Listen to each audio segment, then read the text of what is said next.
Pernahkah kamu naik angkot yang rutenya tidak ada di peta? Bayangkan jika penumpang yang naik bukan lagi manusia dan tujuan akhirnya bukan terminal, tapi kematian.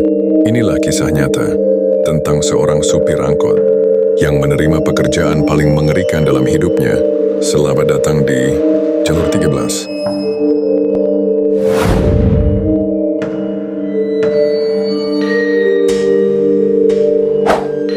Namaku Bima.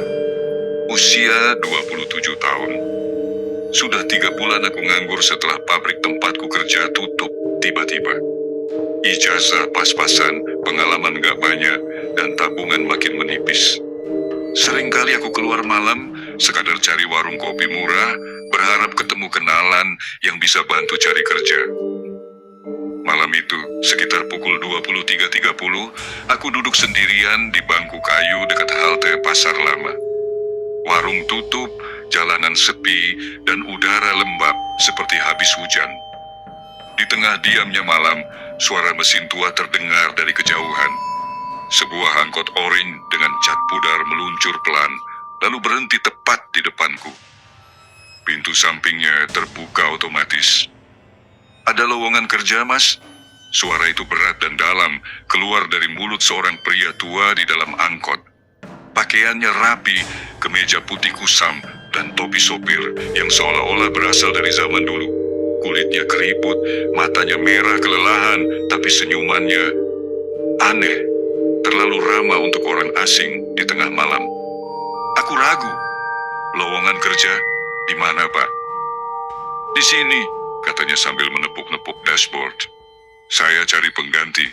"Supir jalur 13. Aku tertawa gugup. "Jalur 13? Setahu saya cuma sampai jalur 12, Pak. Jalur 13 itu mitos." Wajahnya tidak berubah. Memang, jalur ini tidak ada di peta, tapi nyata untuk mereka yang tahu caranya melihat. Dia menyodorkan kunci dan sebuah map lusuh berisi kertas kontrak. "Kerja mulai malam ini, bayaran besar. Syaratnya cuma satu, jangan tanya soal penumpang, jangan lihat ke belakang, dan jangan keluar dari jalur." Ku memandang kunci itu. Tanganku bergetar, tapi entah kenapa, aku merasa tertarik, seperti ada sesuatu dalam angkot itu yang memanggil. "Kenapa saya?" tanyaku. "Karena kamu butuh uang. Dan kamu sudah duduk di tempat yang tepat, di waktu yang tepat," ujarnya pelan. Aku menatap wajahnya, lalu ke arah angkot yang seolah-olah menungguku. Lalu, aku ambil kunci itu. Tepat pukul 00, aku duduk di kursi sopir. Pria tua itu hilang, entah kemana. Tak ada jejak. Tapi di dashboard ada catatan tangan berbunyi, "Rute, Pasar Lama, Taman Pemakaman Terminal Timur. Hanya berhenti jika ada yang melambaikan tangan. Jangan buka spion tengah." Aku menyalakan mesin, suaranya berat, tua, tapi hidup. Angkot ini seperti punya napas sendiri. Lampu jalanan mulai meredup satu persatu ketika aku melaju. Aku tak pernah sadar bahwa jalanan bisa sekosong dan segelap ini, bahkan di kota yang katanya tak pernah tidur. Beberapa meter dari pasar, seorang perempuan muda berdiri di pinggir jalan. Pakaiannya kuning kusam, rambut panjang menutupi wajah. Ia mengangkat tangan. Aku berhenti. Pintu terbuka otomatis. Tanpa sepatah kata pun, dia masuk dan duduk di kursi belakang. Bangku paling ujung. Aku mengangguk pelan. "Mau kemana, Mbak?" Tidak ada jawaban. Hanya keheningan dan suara napas pelan di belakang. Kata pria tua itu masih terngiang. "Jangan lihat ke belakang." Aku melajukan angkot. Jalanan semakin asing. Toko-toko berubah jadi tembok-tembok kusam. Rambu-rambu jalan mulai usang, bahkan ada yang ditulis dengan huruf-huruf aneh seperti simbol. Aku tak tahu di mana aku berada. Setelah 15 menit, suara bisikan terdengar dari belakang, seperti orang membaca doa atau mantra. Aku berusaha tetap fokus, tapi rasa penasaran menggerogoti pikiranku. Perlahan, mataku melirik ke kaca spion tengah. Namun kaca itu tidak memantulkan apapun. Bukan hanya tidak menampilkan wajahku, tapi benar-benar kosong, seperti kaca buram yang tak pernah digunakan, seperti tidak memantulkan dunia ini. Aku kembali menatap jalan dan detik itu juga. Perempuan di belakang tertawa kecil. Suara tawanya lirih menyerupai cicitan tikus. Hatiku mencelos, tapi aku tetap menyetir. Beberapa menit kemudian, perempuan itu berdiri dan berjalan ke pintu. Angkot berhenti sendiri. Tanpa menoleh, aku mendengar pintu terbuka, lalu tertutup. Dan tiba-tiba, udara jadi lebih dingin, tercium bau anyir seperti besi berkarat. Aku mengintip lewat kaca jendela samping dan kaget bukan main. Perempuan itu tidak ada siapapun di trotoar, hanya kabut. Aku lihat ke kursinya di belakang lewat kaca kecil di atas, basah, seperti baru diduduki oleh tubuh yang tidak hangat. Aku melanjutkan perjalanan. Sesekali ada penumpang naik. Seorang kakek yang wajahnya tertutup kain putih. Seorang anak kecil yang terus-terusan menyanyikan lagu Naik Delman tanpa jeda. Seorang pria berkemeja batik yang membayar pakai koin emas tua. Mereka semua turun tanpa sepatah kata. Kadang duduk berdempetan, kadang sendiri, kadang. Aku merasa kursi belakang lebih banyak penumpangnya daripada yang naik. Jam menunjukkan pukul 1.50 ketika aku sampai di depan Taman Pemakaman Umum, TPU Rawasenggol. Lampu-lampu jalan mati. Hanya sinar bulan yang redup menyoroti gerbang tua yang menganga. Tiba-tiba, semua pintu angkot terbuka sendiri. Dari kursi belakang, terdengar langkah kaki. Berat, beriringan, keluar satu persatu. Padahal aku cuma mengangkut 3 orang terakhir. Tapi suara langkahnya ada lebih dari 10. Aku tidak berani menoleh. Tubuhku kaku. Tanganku mencengkeram setir seperti anak kecil memegang tangan orang tua saat petir menggelegar. Pintu menutup perlahan, seolah semua penumpang telah keluar. Angkot kembali kosong, tapi beratnya masih sama. Seperti masih ada yang ikut. Aku sampai di Terminal Timur pukul 2.30. Tak ada siapa-siapa. Hanya pos kecil dengan lampu redup. Di kursi plastik duduk seorang pria muda berseragam. Ia menyapaku dengan senyum tipis. "Pertama kali ya, Mas?" tanyanya. Aku mengangguk. "Iya, ini aneh banget." Dia tertawa kecil, tapi matanya kosong. "Nikmati saja, Mas. Lama-lama biasa. Saya juga dulu kayak gitu." Lalu dia bangkit, menepuk kap depan angkotku. "Kalau masih kuat, balik lagi jam 3. Jalur 13 selalu butuh supir. Tapi ingat, jangan buka pintu kalau yang naik bau amis." Aku ingin bertanya lebih jauh, tapi pria itu sudah masuk ke pos kecil dan menghilang di balik tirai. Aku menyalakan angkot lagi. Mesin berdengung. Kursi penumpang terlihat kosong. Tapi saat aku melaju pulang ke garasi tua itu, kaca jendela belakang memantulkan bekas tangan berdarah yang menempel di kaca. Sesampainya di garasi, catatan baru muncul di dashboard. "Kerja bagus. Gaji pertama akan dikirim lewat mimpi. Jangan makan setelah pukul 2 pagi. Selamat datang di jalur 13. Aku duduk diam di kursi sopir. Nafasku berat. Keringat dingin membasahi punggungku. Dan untuk pertama kalinya, aku sadar aku sudah masuk ke jalan yang tidak akan bisa kutinggalkan begitu saja. Setelah malam pertama yang penuh teror, aku tidur siang di kamar kontrakan kecilku. Tapi tidurku jauh dari damai. Mimpiku aneh, gelap. Dan di dalamnya aku menyetir angkot yang terus berjalan di terowongan tanpa ujung. Setiap kali aku menoleh ke belakang, aku melihat diriku sendiri duduk sebagai penumpang, mengenakan seragam supir, mata tertutup kain putih. Aku terbangun dengan keringat dingin dan rasa haus yang luar biasa. Ketika melihat jam dinding, waktu menunjukkan pukul 11.45 malam. Sudah hampir waktunya berangkat. Angkot jalur 13 menunggu. Aku sempat berpikir untuk tidak kembali, tapi entah kenapa, kakiku seperti bergerak sendiri menuju garasi tua tempat angkot itu diparkir. Begitu sampai, Angkot itu sudah menyala sendiri, lampu depan berkedip pelan seperti sedang memanggil. Di dalam dashboard ada lagi catatan baru. Malam ini kamu akan mengantar satu penumpang penting. Dengarkan, tapi jangan berbicara. Kalau dia menangis, biarkan. Kalau dia tertawa, jangan ikuti. Aku duduk di kursi sopir. Saat tanganku menyentuh setir, mesin langsung meraung. Seakan angkot ini tak butuh kunci, hanya pengemudi. Jam menunjukkan 12.15 dini, hari ketika aku sampai di jalan raya Cibodas. Jalanan kosong. Hanya lampu jalan yang sesekali bergetar, menimbulkan bayangan aneh di aspal. Lalu, aku melihatnya. Seorang anak kecil berdiri di pinggir jalan, mengenakan seragam SD yang kusut. Kepalanya menunduk, rambutnya lepek menutupi sebagian wajah. Di tangannya, ia memegang tas sekolah yang sudah robek di bagian bawah. Dia tidak melambai, tapi pintu angkot terbuka sendiri. Aku merinding, tapi ingat pesan di catatan, penumpang penting. Anak itu naik perlahan, sepatunya basah, tubuhnya kecil, mungkin sekitar kelas 2 SD.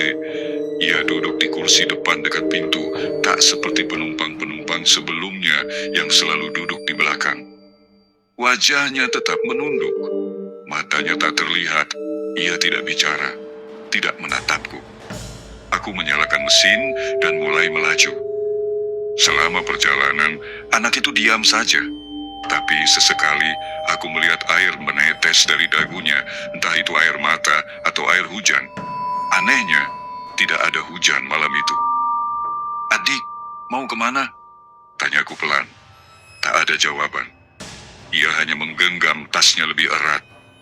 Aku menelan ludah. Jalanan semakin sepi. Sekali-sekali, aku melihat bayangan orang berjalan di trotoar. Tapi ketika ku tengok, tak ada siapapun. Lalu anak itu tiba-tiba mengeluarkan sesuatu dari tasnya. Sebuah foto. Ia mengangkatnya perlahan, menunjukkannya padaku tanpa bicara. Di foto itu, terlihat dirinya sendiri sedang duduk di dalam angkot. Yang sama persis dengan angkot ini. Tapi yang membuat bulu kuduku meremang. Di belakangnya, ada sosok bayangan besar tanpa wajah. Aku mengerem mendadak. Itu siapa? Anak itu tetap diam. Kemudian ia menaruh foto itu di dashboard dan mulai menggoyang-goyangkan badannya perlahan, seperti anak kecil yang sedang menahan tangis.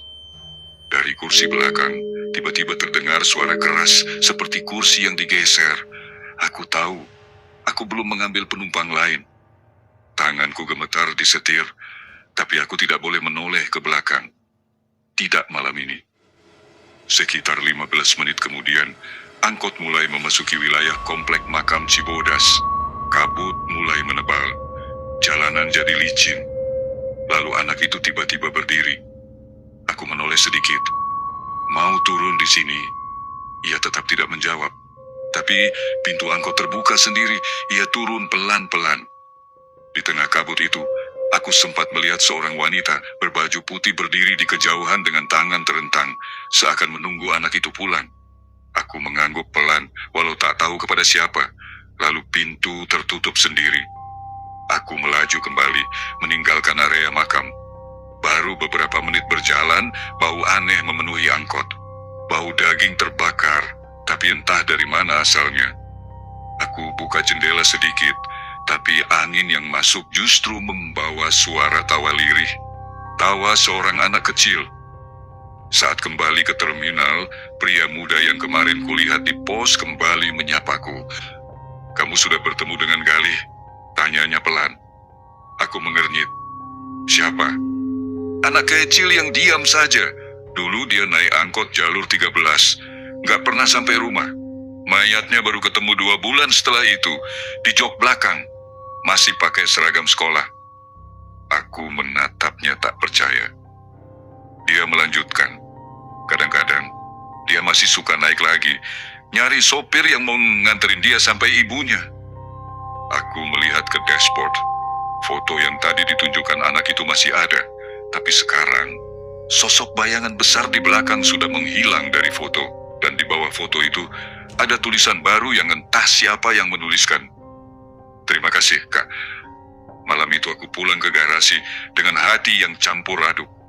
Takut, heran, dan sedikit terharu. Tapi aku tahu satu hal, perjalanan ini belum selesai.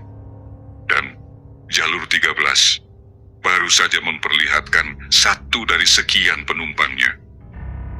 Sejak 2 malam terakhir aku menjadi supir angkot jalur 13, pikiranku sudah tidak bisa kembali ke normal. Dunia terasa seperti berubah bentuk. Jalanan malam bukan lagi sekadar aspal dan lampu, tapi lorong menuju sesuatu yang lebih gelap dan lebih dalam dari sekadar mimpi buruk. Hari ketiga, aku bangun dari tidur dengan leher pegal dan mimpi aneh yang masih tersisa samar. Dalam mimpi itu, aku menyetir angkot tanpa arah dan semua penumpang menatapku dengan wajahku sendiri. Malamnya, aku kembali ke garasi tua seperti biasa. Angkot oranye itu, yang sekarang terasa seperti makhluk hidup, sudah menunggu dengan mesin menyala pelan. Di kursi sopir, ada catatan baru tertempel di setir. Malam ini, jangan buka spion tengah. Apapun yang kamu dengar, jangan lihat ke belakang. Kalau kamu melihat dirimu sendiri, itu bukan kamu. Tanganku gemetar saat membaca kalimat terakhir. Pukul 00.08, aku mulai menarik angkot keluar dari garasi. Udara malam itu sangat dingin. Jauh lebih dingin dari malam-malam sebelumnya. Kabut tipis menyelimuti jalanan, dan lampu jalan hanya menyala sebagian.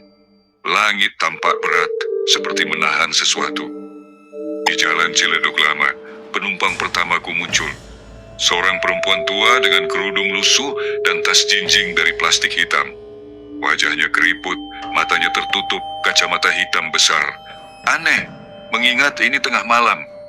Ia naik tanpa sepatah kata, duduk di pojok paling belakang. Seperti biasa, bangku terlarang. Aku menyapa pelan, "Turun di mana, Bu?" Tak ada jawaban, hanya suara napas berat dari kursi belakang. Perjalanan berlangsung sepi, tapi baru beberapa menit, aku mulai mendengar suara-suara aneh. Awalnya seperti bisikan samar, lalu berubah menjadi suara-suara langkah kecil, seperti ada yang berjalan di dalam angkot. Aku melirik kaca spion dan langsung teringat pesannya, jangan buka spion. Namun rasa ingin tahu itu seperti virus. Sedikit demi sedikit meracuni pikiranku. Lihat sedikit aja, bisik suara itu dalam kepalaku. Cuma sedikit, biar tahu siapa yang duduk di belakang. Aku menggigit bibir mencoba fokus ke jalan. Tapi tiba-tiba kaca spion bergerak sendiri.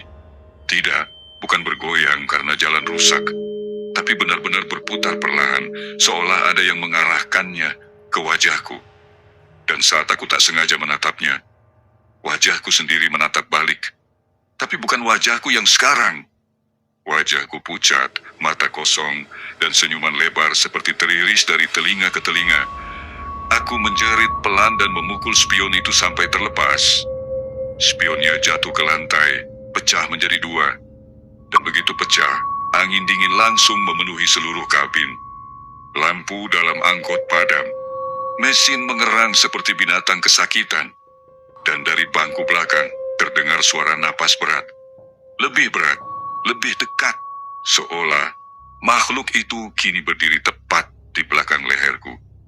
Aku membeku, tak berani menoleh. Lalu suara itu berbisik. Kamu sudah melihatku, sekarang kamu harus menjadi aku. Aku injak gas kuat-kuat, angkot meluncur kencang ke depan. Tapi jalanan kini berubah. Bukan lagi jalan kota, melainkan lorong gelap tanpa rambu, tanpa rumah. Hanya tembok tinggi dan pintu-pintu besi yang tertutup rapat. Tiba-tiba, dari samping, sebuah tangan menjulur ke arah kaca jendela. Kuku-kuku panjang menggores kaca, meninggalkan bekas seperti luka. Aku menjerit, tapi tak berhenti. Angkot terus melaju, sampai tiba-tiba, brak. Angkotku seperti menabrak sesuatu tak kasat mata. Semuanya berhenti. Mesin mati, lampu padam. Di dalam keheningan, penumpang perempuan tua tadi tertawa. Pelan, retak, seperti suara kaca pecah. Lalu ia berkata pelan, "Wajahmu sekarang sudah tak perlu dikenali, Bima. Mulai sekarang, biarkan penumpang yang menyetir." Aku menoleh ke kaca jendela samping dan kulihat bayanganku sendiri sedang menyetir angkot dari luar. Tanganku di dalam gemetar, tapi bayanganku di luar tersenyum tenang. Beberapa detik kemudian, semuanya kembali normal. Angkotku kembali di jalan utama. Lampu-lampu kembali menyala. Spion sudah tidak ada. Penumpang perempuan sudah tidak ada. Tapi saat aku melihat dashboard, ada benda baru di sana. Sepotong kaca spion yang retak memantulkan wajahku dengan mata hitam total. Dan secarik catatan kertas kecil, 1 langkah lebih dekat, kamu belum bisa kembali. Jangan pernah menoleh, karena kadang yang kamu lihat adalah dirimu yang tak pernah kembali. Aku menyetir perlahan menuju garasi. Dan saat hendak mematikan mesin, aku merasakan sesuatu duduk di kursi sopir bersamaku. Bukan di sebelah, tepat di atasku. Seolah ada tubuh lain yang menempel dan bernafas di telingaku. Malam keempat. Aku duduk di bangku sopir dengan tubuh gemetar dan tangan dingin. Rasanya seperti tubuhku tahu sesuatu yang pikiranku belum sadar. Malam ini akan berbeda. Lebih dalam, lebih jauh. Angkot jalur 13 menungguku seperti biasa. Mesinnya sudah menyala. Lampu kabin berkedip pelan seolah angkot ini hidup dan sedang menarik napas. Tapi malam ini ada sesuatu yang aneh di dashboard. Sebuah kompas tua berbentuk bulat kecil, jarumnya berputar tak tentu arah. Dan di bawahnya ada secarik kertas. Ikuti arah turunan, jangan pernah injak rem. Waktu akan mundur, penumpang akan bicara terbalik. Jangan jawab, atau kamu tak akan pernah kembali. Aku menelan ludah. Turunan? Aku belum pernah melintasi jalan menurun selama menyetir jalur 13. Tapi aku tahu, malam ini rutenya akan berubah. Dan saat jarum kompas berhenti berputar, menunjuk ke arah kanan, jalan yang tak pernah kulalui sebelumnya, aku tahu, disitulah segalanya akan dimulai. Sekitar pukul 00.47, aku mengemudi ke arah jalan Banyu Kembar dan akhirnya tiba di persimpangan asing yang tidak pernah ada di peta. Di depan sana, ada jalan menurun curam, gelap, dan panjang. Tak ada lampu jalan, hanya cahaya remang dari bulan yang separuh tertutup awan. Aku injak gas perlahan. Turunan itu langsung menelan angkotku. Seiring menurunnya kendaraan, jarum jam di dashboard mulai bergerak mundur. 0100, 059, 058. Aku menatapnya dengan jantung berdegup kencang. Dan di saat itulah penumpang pertamaku muncul. Bukan dari luar, tapi dari dalam. Bangku belakang mulai terisi tanpa pintu terbuka. Seorang laki-laki muda berpakaian seperti tahun 80-an duduk sambil mengisap rokok kretek. Ia melihatku lewat kaca dalam lalu berbicara.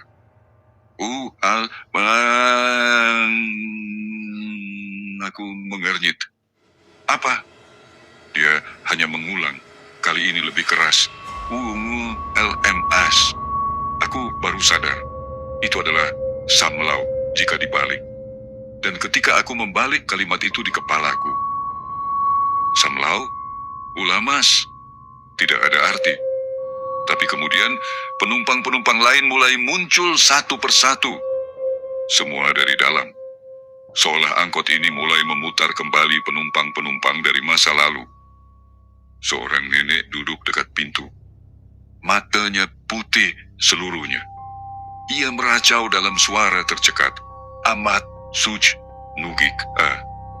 Aku mengulang pelan dalam hati. Kiku jus tama. Dan saat dibalik, aku mati juga nanti. Tubuhku langsung dingin.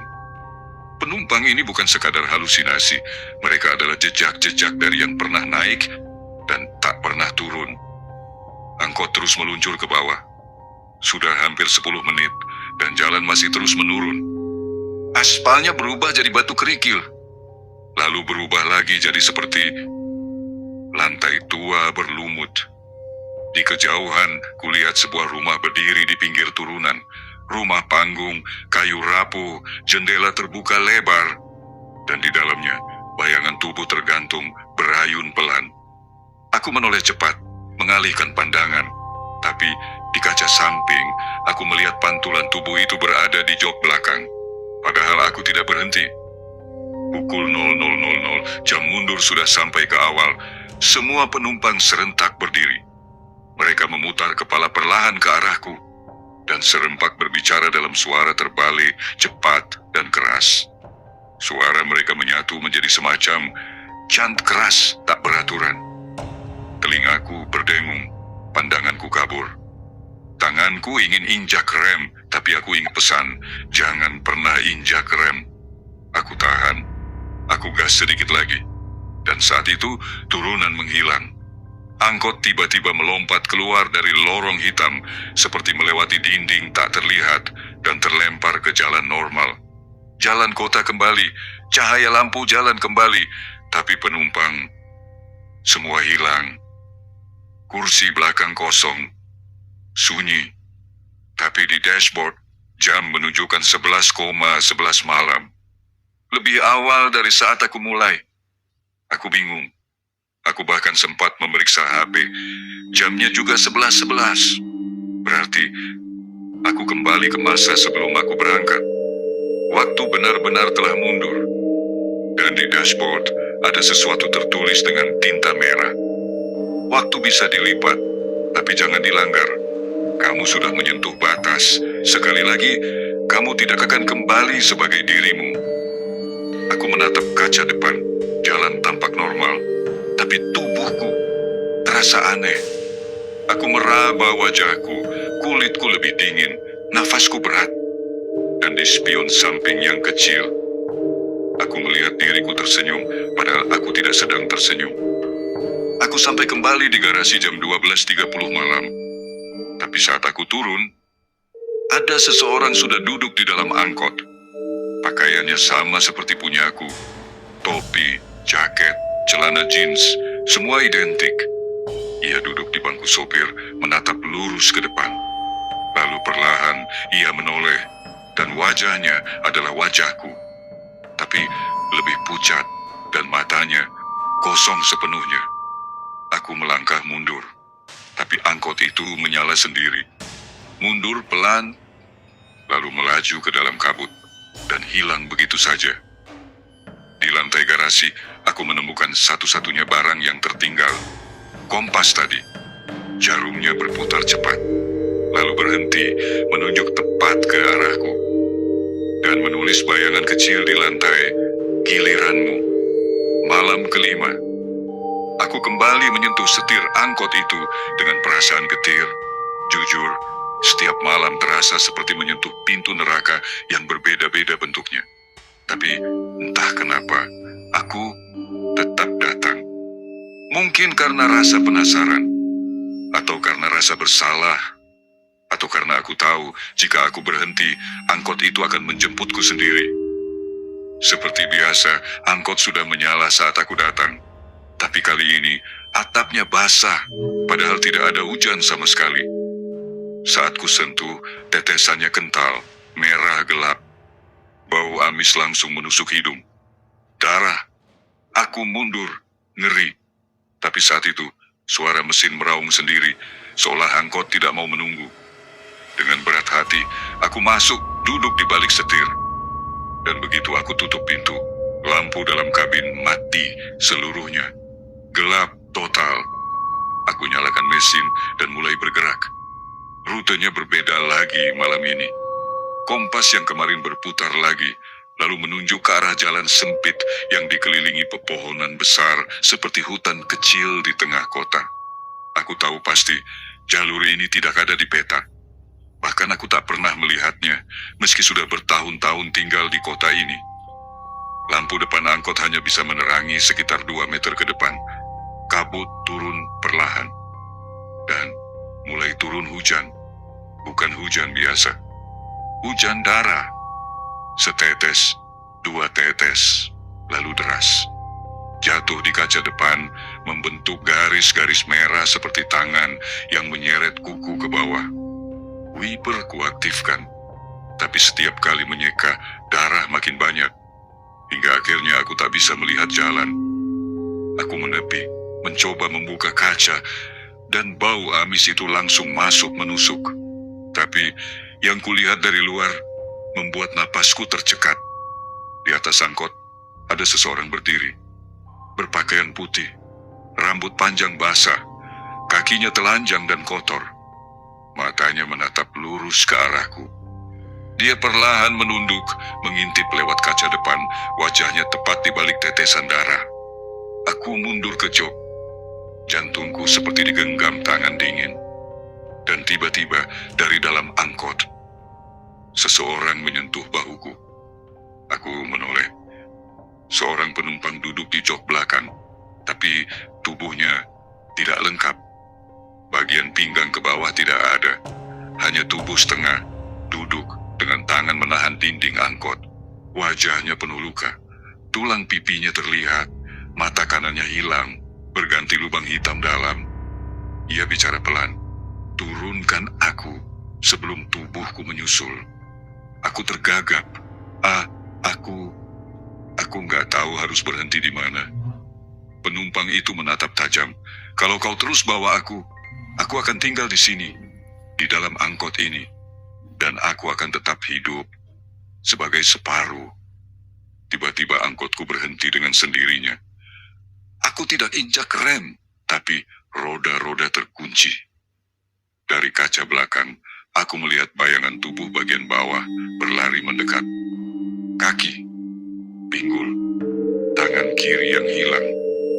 Semua bagian tubuh yang hilang mencari pemiliknya. Aku buru-buru membuka pintu, tapi penumpang itu berteriak, "Jangan buka pintu!" Terlambat. Saat pintu terbuka, angin dingin menyapu masuk, dan bersama angin itu, bagian tubuh yang hilang masuk satu persatu. Sesuatu yang tak bisa kulihat merangkak di lantai. Lalu, penumpang itu menyatu kembali, lengkap, utuh. Dan saat ia menoleh padaku, matanya merah seluruhnya. "Kau sudah membiarkan mereka masuk." Ia tersenyum, mulutnya berdarah.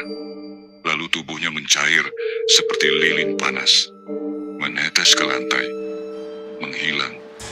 Dan aroma daging busuk memenuhi seluruh kabin. Aku ingin keluar, tapi pegangan pintu tak bisa dibuka. Angkot kembali bergerak sendiri menembus hutan yang makin gelap. Dari langit-langit, darah masih menetes. Tapi kini ada potongan rambut manusia ikut jatuh. Lalu jari tangan, lalu telinga. Seolah angkot sedang melewati awan tubuh yang dicacat. Dan suara-suara mulai terdengar dari radio yang hidup sendiri. "Jangan tutup matamu, dia di atasmu. Jika kamu berhenti, kamu akan bergabung. Lepaskan kursi sopir, biarkan dia menyetir. Kamu sudah jadi bagian." Aku menutup telinga, dan saat aku buka mata, seseorang sedang menyetir bersamaku. Tangan kirinya di atas tanganku, kulitnya dingin, penuh luka. Tangannya memegang setir bersama-sama denganku. Aku tak berani menoleh. Aku hanya bisa mengucap doa, berharap malam ini cepat berlalu. Tiba-tiba, angkot berhenti. Di tengah sebuah bundaran jalan kecil yang penuh genangan darah, dan tepat di depan angkot, ada mayatku sendiri, terlentang, mata terbuka, tubuh penuh luka. Wajahnya, wajahku, tapi sudah membiru. Di sampingnya, tertulis di aspal dengan darah, "Malam ke-6, kamu akan melihat siapa yang seharusnya menyetir. Jangan lawan, jangan tanya." Aku langsung tancap gas, keluar dari bundaran, dan begitu melewati gerbang kecil di ujung jalan, semuanya kembali normal. Lampu kota muncul, hujan berhenti, tapi atap angkot tetap merah. Tak ada satu tetes pun yang mengering. Saat aku kembali ke garasi, tubuhku lemas, tapi Aku tidak bisa berhenti, karena di jok penumpang belakang, dompetku ada di sana. Padahal aku yakin tadi ku bawa di saku celana. Aku buka perlahan. Isinya hanya satu hal. Foto diriku sedang tersenyum, duduk di bangku penumpang, dengan seseorang yang menyetir yang wajahnya kabur. Aku tidak tidur setelah kejadian di terminal semalam. Meski tubuh ini lelah, kepalaku terus dipenuhi bayangan para penumpang tak berwajah. Dan pria misterius yang menarikku keluar dari tempat itu. Pagi harinya, aku kembali ke garasi. Semuanya terlihat normal. Sampai aku melihat catatan kecil yang terselip di dashboard angkot. Tulisannya samar, seperti ditulis pakai arang. Jangan pernah lewati jalan yang sudah pernah dilewati. Aku menatap catatan itu lama. Apa maksudnya? Bukannya angkot memang harus lewat jalur yang sama? Kupikir mungkin itu cuma peringatan ngawur, tapi malam ini aku tahu maksudnya. Jam 12:05, aku mulai narik. Jalanan sepi seperti biasa. Lampu jalan berkedip pelan. Dingin mulai menyusup lewat celah kaca. Penumpang pertamaku malam ini adalah seorang anak laki-laki. Usianya sekitar 9 tahun, mengenakan seragam sekolah yang basah kuyup. Dia naik tanpa bicara dan duduk tepat di belakangku. "Dek, kamu dari mana?" Dia diam saja. Aku lirik lewat spion tengah, tapi dia nggak kelihatan. Kursinya kosong. Kupalingkan kepala, dia masih duduk di sana. Aku coba bercanda, jangan bikin abang takut dong." Dia akhirnya bicara. Suaranya pelan dan datar. "Aku cuma mau pulang, tapi jangan lewat jalan yang tadi ya." Jalan yang tadi? Aku mengangguk ragu dan melajukan angkot menuju jalur biasa, melewati jalan bangsa, jalan melati, jalan mawar. Tapi saat masuk jalan mawar, semua jadi gelap total. Lampu jalan mati, angin berhenti, dan semua penumpang tak bergerak. Loh, penumpang? Sejak kapan ada 5 orang lainnya naik? Aku tidak sadar kapan mereka masuk. Tapi kini ada. Seorang wanita mengenakan baju pesta, wajahnya lebam. Pria parubaya dengan setelan jas dan darah mengering di dadanya. Remaja perempuan memakai seragam pramuka dengan leher memar, dan 2 orang tua yang duduk berdempetan menatap ke bawah. Mereka semua melotot ke arahku. Anak laki-laki tadi membisik pelan, "Kamu melanggar, kamu kembali ke jalan yang sama." Sekarang mereka bangun. Tiba-tiba seluruh penumpang mulai bergerak serempak. Mereka tidak bicara, tapi tubuh mereka seperti diseret oleh tali tak kasat mata. Satu persatu mereka berjalan ke arah depan, ke arahku. Aku panik, injak gas, tapi angkot tak bergerak. Aku injak lebih keras. Mesin meraung, lalu mati. Lampu padam. Hanya suara napas mereka. Semakin dekat, semakin keras. Brak! Jendela belakang pecah. Angin dingin menyapu masuk, dan dari jendela itu muncul bayangan besar dengan tangan bercakar. Anak laki-laki menjerit, "Keluar sekarang juga," sebelum mereka membalikan waktu. Apa maksudnya? Aku menarik tuas pintu, melompat keluar. Dan saat aku menoleh kembali, angkot itu menghilang. Tak ada jejaknya, tak ada roda, tak ada suara mesin. Hanya jalan sunyi. Dan di ujung jalan, aku melihat diriku sendiri sedang duduk di dalam angkot yang sama, mengemudi, tertawa keras, dikelilingi penumpang berdarah. Aku menjerit, itu bukan aku. Tapi suara tawa itu makin keras, menggema dari segala arah. Lalu, gelap. Aku terbangun di trotoar. Masih malam. Tidak ada angkot, tidak ada jalanan aneh. Hanya aku. Dan secari kertas menempel di jaketku. Tulisan di sana sudah berubah. Sekali kau melewati jalan yang sama, kau bukan lagi yang dulu. Keringat dingin membasahi tubuhku. Aku merasa ada sesuatu yang tertinggal di jalan tadi. Bukan angkot, bukan penumpang, tapi diriku sendiri. Sudah 3 malam aku tidak narik. Aku takut. Bukan cuma takut sama angkotnya, tapi takut sama diriku sendiri. Sejak kejadian itu, waktu aku melihat diriku tertawa dalam angkot yang hilang, aku merasa ada yang mengikutiku. Bayangan, suara tawa, napas berat di dekat telinga saat aku tidur. Dan yang paling gila, aku kadang melihat refleksi di cermin tidak bergerak bersamaan denganku. Tapi malam ini aku kembali. Entah kenapa, kunci angkot itu muncul sendiri di saku celanaku.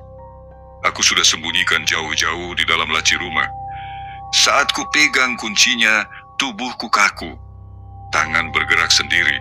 Kakiku melangkah ke garasi, dan mesin angkot menyala sebelum aku sempat memutarnya. Jam 12.13. Aku berkendara seperti biasa. Tapi malam ini terasa berbeda. Tak ada penumpang naik. Tak ada suara. Tak ada hembusan angin. Lampu jalan mati total. Aku melintasi jalan demi jalan, tapi jalur malam ini seperti tidak berujung. Tak ada belokan, tak ada pertigaan. Hanya lurus, dan lurus, dan lurus. Sampai akhirnya, aku melihat rambu baru yang belum pernah ada sebelumnya. Sebuah pelang tua berkarat. Pemberhentian terakhir supir dilarang turun. Apa maksudnya? Tapi seperti ada kekuatan aneh. Setirku bergerak sendiri. Kakiku menginjak rem tanpa aku sadari. Dan di depan sana, di tengah kegelapan, aku melihat terminal besar tua dengan lampu neon berkedip. Tertulis, Terminal 13. Aku belum pernah lihat tempat ini. Tapi dari kejauhan, aku melihat banyak angkot tua yang berjejer diam. Semua rusak, karatan. Beberapa pintunya terbuka. Beberapa penuh tulisan cakar berdarah. Dan saat aku menepi, seorang pria tinggi berjubah hitam masuk dari pintu depan. Wajahnya kosong, tak punya mata. Tapi mulutnya terus bergerak. Sudah, waktunya Bima. Kau sudah mengantarkan cukup banyak. Sekarang giliranmu turun. Aku menolak. Aku enggak mau. Aku cuma narik. Aku enggak pernah minta ini semua. Tapi pria itu menjawab dingin. Kau sudah melewati 6 malam, 6 jalur. Sekarang malam ke-7. Pemberhentian terakhir. Dan di sini, supir tak pernah kembali. Tiba-tiba, seluruh angkot di terminal menyala sendiri. Mesin meraung.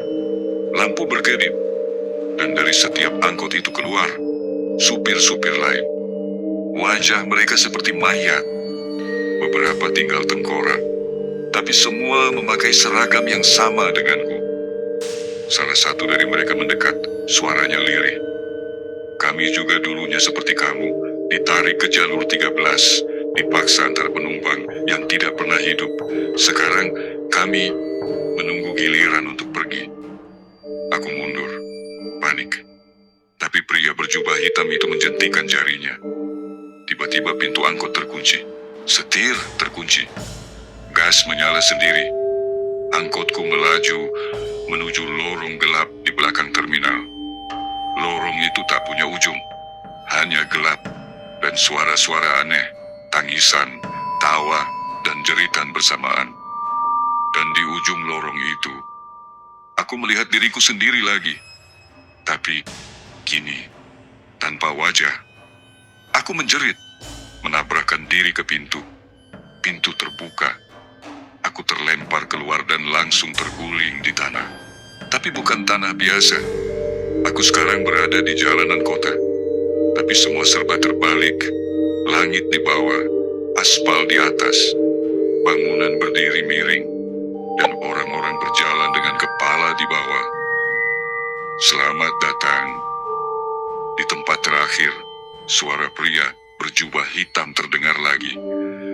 Tugasmu belum selesai, Bima. Masih banyak yang ingin naik.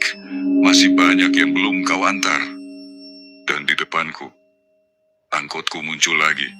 Tapi kali ini, berkarat, bannya berdarah, dan platnya berubah. Jalur 13. Selamat menemani mereka selamanya. Angka di jam dashboard mobilku masih menunjukkan 0113. Sudah malam ketiga aku menarik angkot di jalur ini.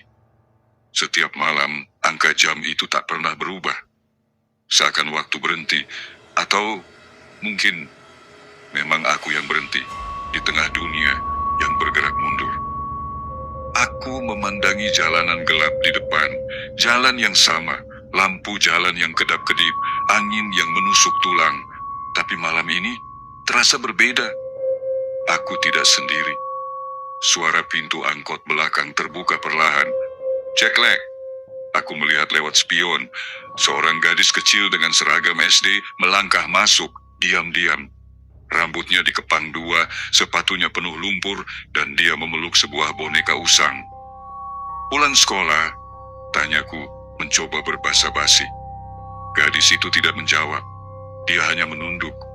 Tangannya memeluk boneka itu erat-erat, seolah kalau dilepas, sesuatu yang buruk akan terjadi. Aku memulai perjalanan. Angkot melaju pelan menyusuri jalan-jalan yang rasanya sudah sangat asing. Tapi bukan asing karena belum pernah kulalui, melainkan karena terlalu sering kulalui. Semua terlihat sama. Jalan itu saja. Warung tua yang lampunya kedap-kedip, gardu kosong, rumah kosong, jalan buntu. Lalu kembali lagi ke titik semula. Seperti loop, putaran yang tak pernah selesai. Beberapa menit berlalu. Aku melirik ke dashboard. Jam masih 1.13. Kubuka jam tangan digital yang kukenakan, benda yang dulu biasa menemaniku kerja, dan angka di dalamnya suruh 3. Negatif. Aku menelan ludah. Kenapa jamku bisa menunjukkan angka minus? Apakah aku sudah melewati waktu yang seharusnya? Tiba-tiba suara kecil memecah keheningan. Kak, aku nggak mau ke sana lagi. Aku menoleh. Gadis kecil itu tidak lagi duduk di bangku belakang. Dia sudah duduk di kursi penumpang depan, tepat di sampingku. Matanya penuh air, bonekanya basah kuyup. Tapi bukan karena hujan, tapi karena darah. Aku terdiam. Kemana? Tanyaku pelan. Ke tempat semua penumpang turun. Kakak harus balik arah. Aku nggak tahu caranya. Dia menunjuk kaca spion kanan. Di sana. Tapi jangan lihat wajah penumpang di belakang. Aku memandang spion. Dan di bangku paling belakang duduk seseorang. Tak bergerak. Wajahnya tak terlihat karena tertutup bayangan. Tapi tubuhnya persis seperti aku. Bahkan pakaiannya sama. Aku bergidi. Bulu kuduku berdiri. Siapa dia? Tanyaku. Gadis kecil itu menjawab tanpa menatap. Itu bukan siapa-siapa, tapi dia tahu semua tentang kakak. Dia penumpang yang belum pernah turun sejak jalur 13 dibuat. Jalur ini dibuat? Gadis kecil itu mengangguk. Ini bukan jalan sungguhan, ini tempat penebusan, penyesalan. Penumpang-penumpang yang naik adalah mereka yang tidak bisa pulang. Aku mengerem mendadak. Ban angkot berdecit keras, tapi tak ada suara lain. Jalanan tetap kosong. Tak ada kehidupan. Aku menoleh ke kanan. Rumah-rumah yang berdiri di sepanjang jalan mulai berubah bentuk. Dinding-dindingnya mulai hancur perlahan, seperti jamur yang menggerogoti kayu. Atap-atapnya runtuh, lalu bangkit kembali. Waktu di sini tidak bergerak maju, tapi juga tak diam. Kenapa kamu di sini? Tanyaku lagi. Gadis kecil itu memeluk bonekanya erat. Karena aku pernah naik angkot ini, dan aku belum bisa turun. Aku menarik napas dalam. Pikiranku campur aduk. Aku tidak tahu lagi mana nyata, mana ilusi. Mungkin aku sudah lama mati. Mungkin aku sedang bermimpi panjang yang tak kunjung selesai. Mungkin aku bukan lagi Bima. Tiba-tiba, semua lampu jalan padam serempak. Gulita, gelap yang pekat, hitam seperti tinta.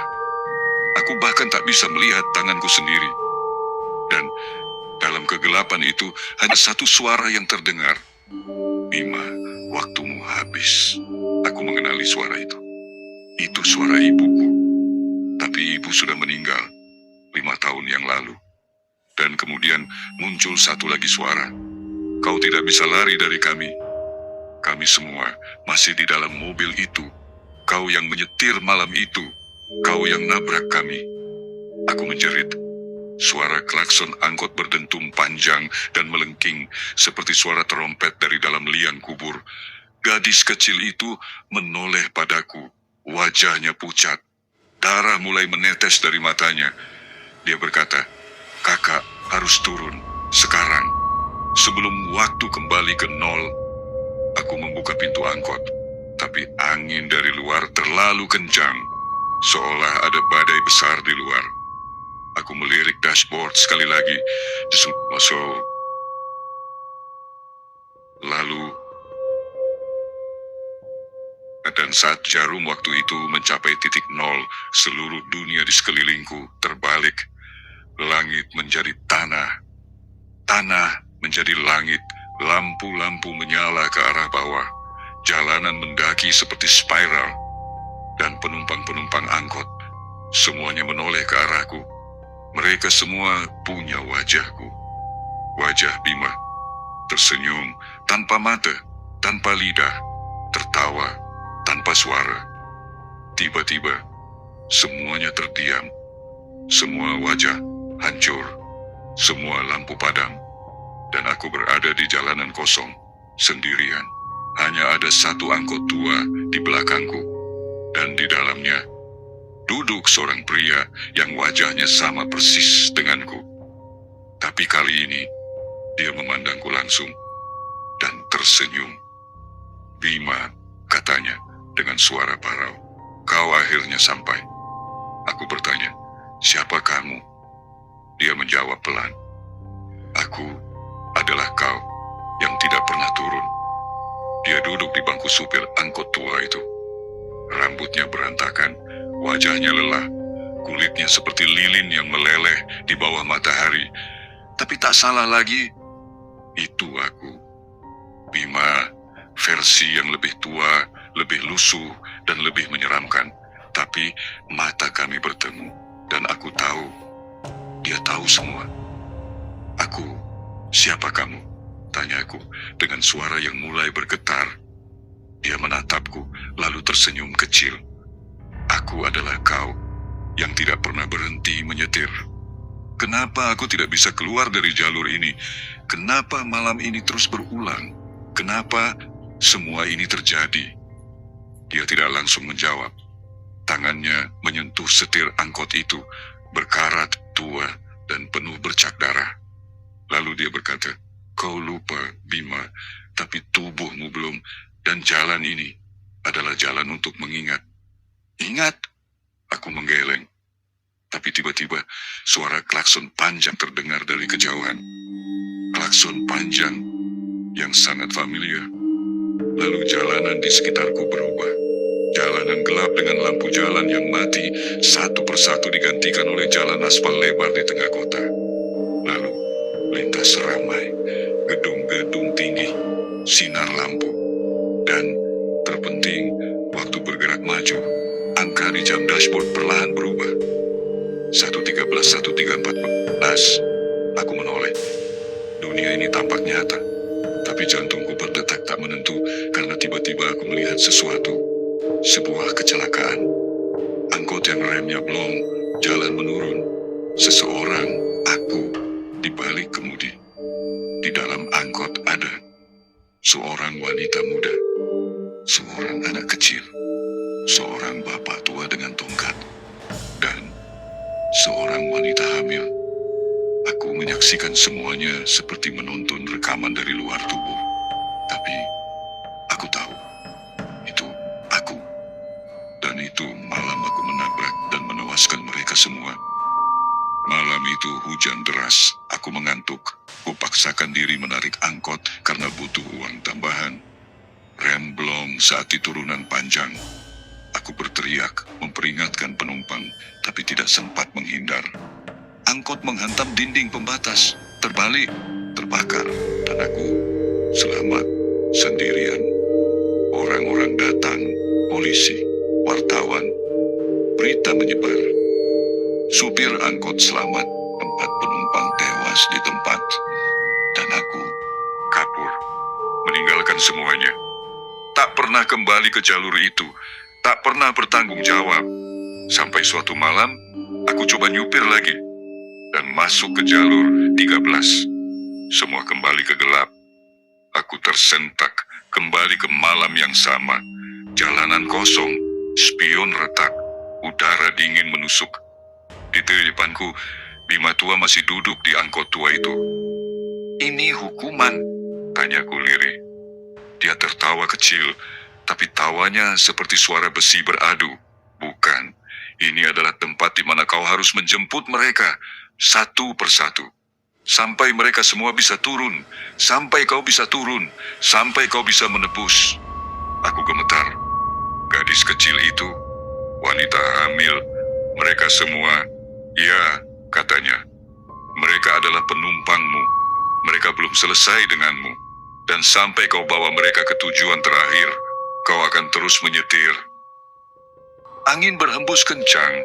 Di kejauhan, terlihat siluet terminal yang aneh. Bukan terminal biasa. Tempat itu berkabut, sunyi, dan tak ada suara kendaraan. "Terminal itu tujuan terakhir?" tanyaku. Bima tua mengangguk. "Tapi kau belum bisa ke sana sekarang. Masih ada 1 penumpang tersisa." Aku mengerutkan dahi. "Siapa?" Dia menatapku, matanya kosong, lalu menjawab, "Aku." Tiba-tiba tubuhnya terbakar perlahan, seperti lilin, meleleh, cair. Asap memenuhi udara, tapi tidak ada bau apapun. Hanya ada suara bisikan, "Bawa aku pulang, bawa kita semua."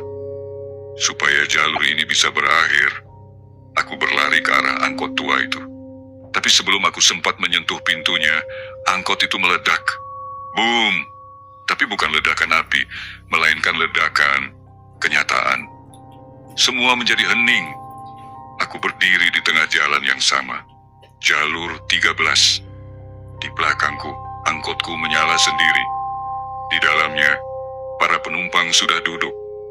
Gadis kecil, wanita hamil, pria tua dengan tongkat, wanita muda dengan wajah penuh luka. Mereka semua memandang ke depan menungguku. Aku tahu apa yang harus kulakukan. Aku naik ke belakang kemudi. Tangan gemetar memegang setir. Kupasang sabuk pengaman. Lalu, aku menyalakan mesin. Brum. Di kaca spion, tak ada bayangan menyeramkan. Tak ada sosok meniruku. Hanya para penumpang, diam. Tapi kali ini, mereka menangis. Bukan karena ketakutan, tapi karena mereka tahu, aku akan membawa mereka pulang. Waktu di dashboard angkot itu tak berubah. Meskipun jalan terus menurun dan aku sudah menyetir selama berjam-jam, jam digital tua itu terjebak di menit yang sama. Aku tidak tahu lagi ini dunia nyata atau bukan, tapi para penumpang di belakangku kini tak lagi menyeramkan. Gadis kecil itu tertidur di pangkuan wanita hamil. Pria tua memejamkan mata dengan damai. Suara tangisan telah berhenti. Mereka sudah siap. Aku tahu malam ini akan berakhir atau dimulai kembali. Tapi satu hal yang pasti, aku akan membawa mereka sampai tujuan. Jalanan mulai berubah. Lampu jalan satu persatu padam di belakangku. Bukan seperti saat aku melewati mereka, tapi sola semesta menelan semuanya. Lalu di kejauhan, terminal itu muncul. Bukan terminal biasa, bukan juga halte atau peron, melainkan bangunan besar berwarna hitam.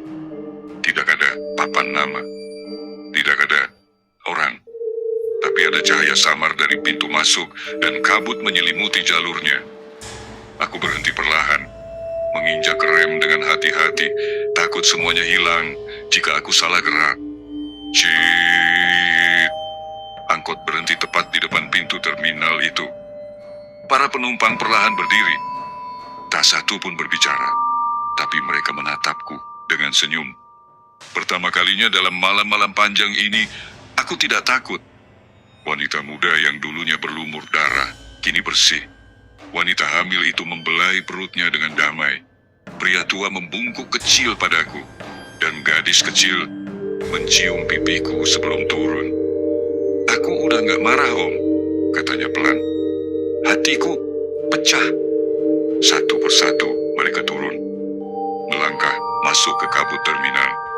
Tak ada suara, tak ada salam, tapi mereka seolah menghilang dengan damai. Saat pintu angkotku tertutup sendiri, aku menyadari masih ada satu penumpang. Aku menoleh ke spion, dan di sana aku melihat diriku sendiri. Versi diriku yang berlumuran darah dengan mata terbakar dan tubuh gemetar. Wajahnya bukan lagi seperti manusia, tapi seperti kemarahan, penyesalan, kemarahan yang membara karena aku dulu kabur dan meninggalkan semuanya. Aku tidak akan turun, katanya. Aku menatap ke depan. Cahaya dari terminal menyala redup. Saya akan menunggu keputusan. Ayo kita akhiri ini bersama, kataku. Tanganku menyentuh setir, lalu ku tarik tuas rem tangan. Versi diriku yang penuh darah itu tertawa. Kalau begitu, kita berangkat. Angkot bergerak maju, masuk ke dalam terminal, dan boom! Cahaya putih membanjiri semuanya. Keesokan harinya, berita pagi itu menyiarkan hal aneh.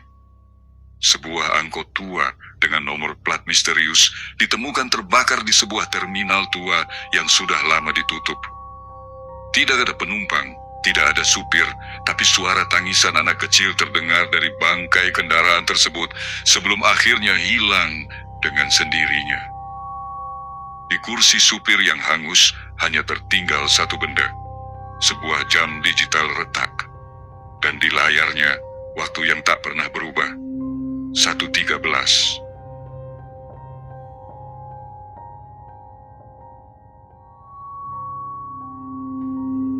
Kadang, pekerjaan paling sederhana bisa membawa kita ke dunia paling mengerikan.